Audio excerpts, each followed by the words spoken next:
Okay, we're live. All right, we're live outside of Hilton in Midtown. Obviously, it's a packed street and closed off here. Great job by the NYPD. A lot of Trump supporters here. They're chanting "Drain the Swamp," which is Trump's new catchphrase about cleaning up the corruption in Washington, which a lot of people really care about. There are so many issues that Trump supporters care about. And a lot of people who I talked to tonight, throughout the election, they care about things like health care. You have Obamacare, which is seeing rising premiums next year, and deductibles as well. And when you talk about is the country better off 8 years later under a Democratic president than it was before, they're chanting "Make America Great Again" behind me. You talk about looking at healthcare. You're going to see premiums in places like Arizona skyrocketing 110%.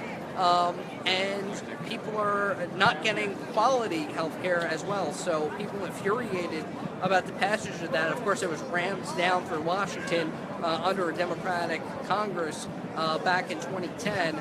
No Republican had voted for the Affordable Health Care Act, and people are infuriated about the rising cost and of healthcare, and it's also the quality is poor as well. So that's one thing people care about. People say, listen, we should go to a health savings account system, which is what Mr. Trump wants to do, because you look at the federal budget, and in a budget of about $4 trillion, we have a deficit of $19 trillion. When Barack Obama took office on January 20th, 2009, the deficit was at $6.31 trillion. It is now over $19 trillion, nearly $20 trillion. And what's costing the country and will continue to cost the country is health care, Medicare and Medicaid, as well as Social Security. And those are really the top three expenditures in the federal budget. And people see that. They see government incompetence with government money. So a lot of Trump supporters talk about that issue of healthcare, of the budget, and say, listen, we have to do something about this. We need to start running the country like a business, which is what a lot of people say. And people have been saying that for years. Well, they finally had their candidate in Donald Trump. Again, the state's starting to come in. Florida, neck and neck. That's going to be a big factor tonight. Trump leads in Ohio. Of course, other topics that people care about on the Trump camp side is national security. You have a country that is spending a lot of money, but is spending less on defense in a rising threat of terror. We've seen places like Orlando, the nightclub shooting. We've seen terror attacks happening from our own citizens who have actually been recruited from online terror, propaganda from ISIS and Al Qaeda. So you have a global threat, and Donald Trump, for a lot of people, represent security. They represent change in the fact that we need to start getting tough and start to actually secure our borders and also make sure that we get rid of ISIS. Now, Hillary has said that she will let people walk in, about 510% Syrian refugees coming into our country, but that all goes to a bigger problem. Why do we have refugees in the first place? Well, we have refugees because of a major problem in Aleppo and in Syria, and so if we were to build a safe zone, which is what Trump has proposed, in Syria, we can actually eliminate some of those problems and eliminate the refugees coming in to the country. But again, people don't feel safe. There is a terror threat, and that's what you hear from Trump supporters is, listen, the country we're getting more threats. We don't feel safe. The country and the world is not safe, and we need to protect against that, and that's really the argument. From the Trump campaign, Hillary Clinton would argue, well, more people are killed in car accidents than there are terror threats. While true, by the numbers, terror threats are massive, and it's a problem that the next president will have to deal with. Again, we're monitoring the numbers. Florida is the big swing state. Trump did win in South Carolina, and New Hampshire is neck and neck as well. So those are numbers coming in. Trump did win Georgia, which a lot of people said that he wouldn't, but he did secure the state of Georgia. Florida is the key one tonight. So healthcare, national security, and foreign policy are at the heart of Trump supporters, issues when it comes right down to it. They care about getting real, getting tough, smart, and vigilant, which Trump has discussed. Trump represents change for a lot of people. On the Hillary Clinton camp, they fear a Donald Trump presidency.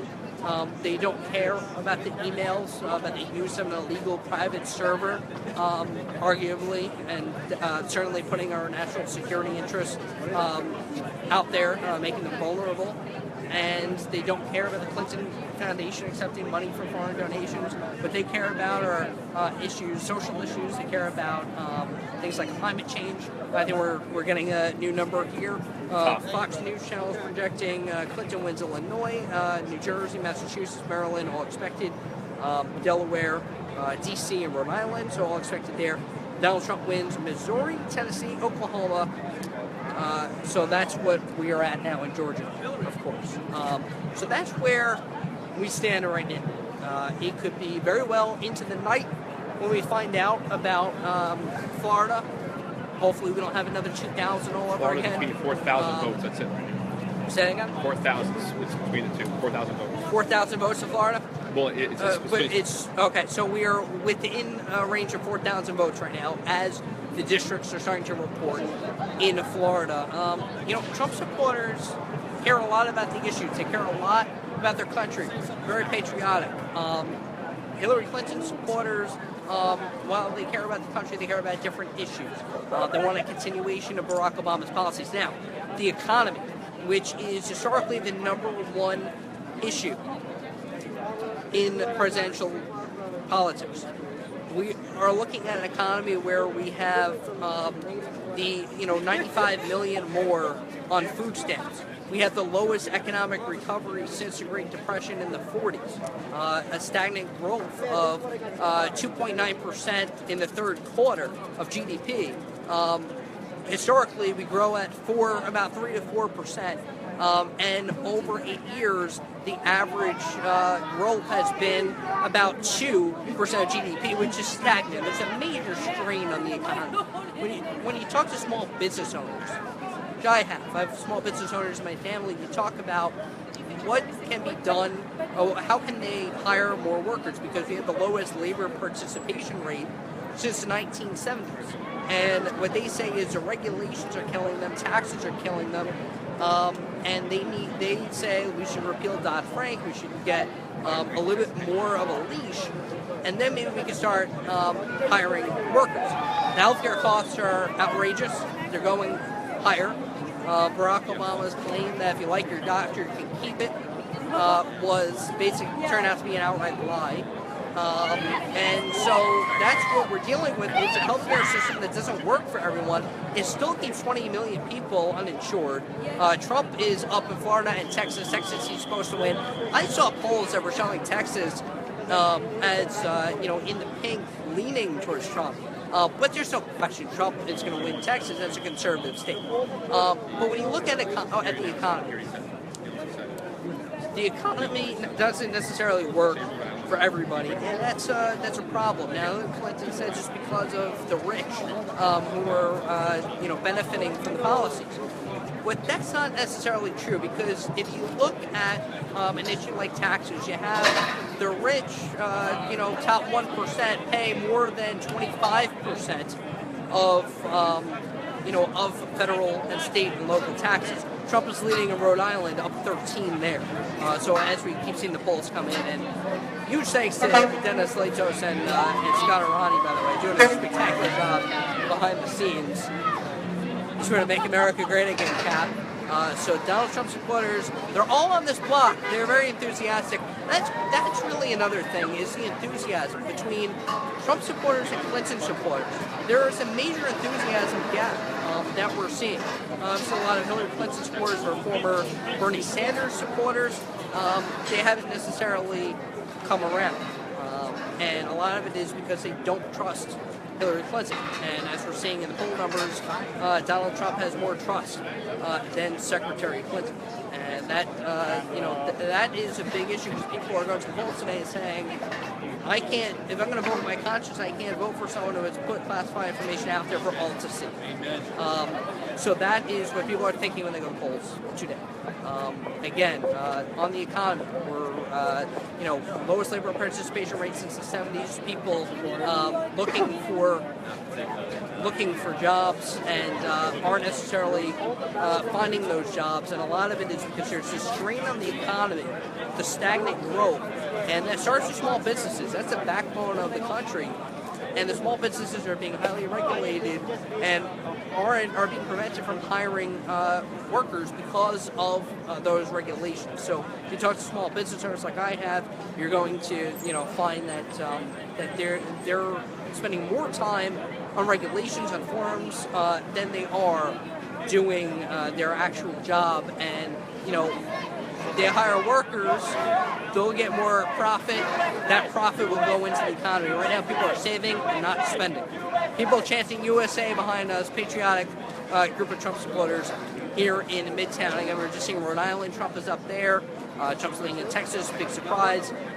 Clinton did win some of the blue states that she was expected to win, including New Jersey and Florida.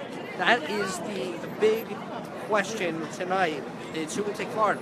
And if Donald Trump wins the Sunshine State, then ladies saying hi to me over there, Florida is the big state tonight.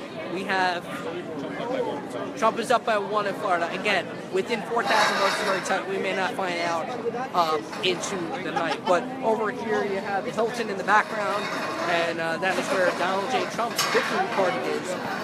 He's hoping to walk in there and say, listen, we're taking our country back. And that's been the theme of his campaign, is getting away from the non-establishment politics, getting away from corruption in government, and we've seen too much of it.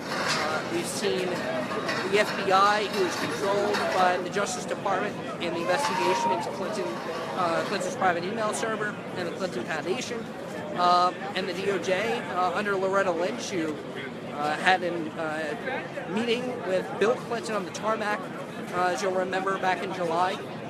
And people are saying, and you look at the WikiLeaks revelations, and the DOJ is, colluding with the Clinton camp and preventing FBI agents who are leaking. So like the Wall Street Journal, there was a story last week, or 2 weeks ago, that showed that the FBI agents are actually being prevented from doing their job. And they're furious. They're trying to just put out the facts of the case, but they are being prevented by Loretta Lynch and the DOJ in doing that. And Loretta Lynch, a Clinton appointee, Hillary said that she would keep her as head of the Justice Department, as Attorney General. So there are questions about inside politics, and that's what people are furious about. We're here in Midtown Manhattan. They continue to block off the street there. Sir, you're doing a spectacular job. Thanks for keeping us safe. That's the story right now. So Florida, big question. They're blocking that city. But you talk about the major issues, and Trump supporters chanting over there saying we want Trump. You talk about the major issues and the corruption that has gone on, and the allegations and the pay for play, the countries that Clinton has taken from.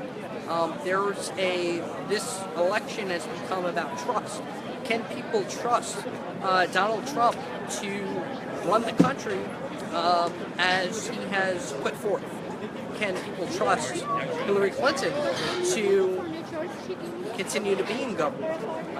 A Secretary of State record where, you go back to Benghazi in September 11, 2012, where, obviously 4 Americans killed there in Benghazi, and, Clinton was, nowhere to be found on that night, and they were pleading for help. We have a map. Yeah, let me see that, Scott. So we have South Carolina going red for Trump, North Carolina is leaning towards Hillary now. Trump can win without North Carolina, but North Carolina is an important state there. Ohio at present is leaning blue, but Trump has led in the polls consistently tonight and into the day. Oklahoma going red, and West Virginia going towards Trump as well as Tennessee. So, thanks for the update. So they're chanting for Trump. There's your phone back. Listen, we'll see what happens, but right now people have made up their mind. There have been abnormally large amount of independents up until last week. And also Gary Johnson will sign supporters for third-party candidates. Whether or not that they actually voted third-party or they decided to go choose one or the other is yet to be seen. But we have seen that the high record of independence is really unprecedented in terms of the fact that people can't make up their mind. And people don't trust both of them. But Trump supporters are enthusiastic. Donald Trump has won Alabama. We can confirm that. So, we will continue to watch the polls as things develop here on a beautiful night here in New York City. Both candidates holding their campaign headquarters in New York City for the first time since 1944. And that was when Franklin Delano Roosevelt won the presidency and Harry S. Truman, the running mate there with FDR. So that was the last time. 1944 was when both candidates held their campaign headquarters in New York City. Hillary Clinton, not from Manhattan, but she is a resident now of Chappaqua. Although she moved here for the Senate race that she won, she obviously has a history in government, but people will argue that she has a bad history in government. She has led to a lot of problems. Her policy led to a lot of problems in the Middle East. The Iran deal that she started to negotiate with President Barack Obama has been faulty at best. Over $1 billion given to the Iranians by the Obama administration, and more has come out recently. So, we continue to see things that have been helping Trump, but we'll see if he can close it out tonight. Again, we're reporting in Midtown Manhattan, Carousso from Trump's headquarters.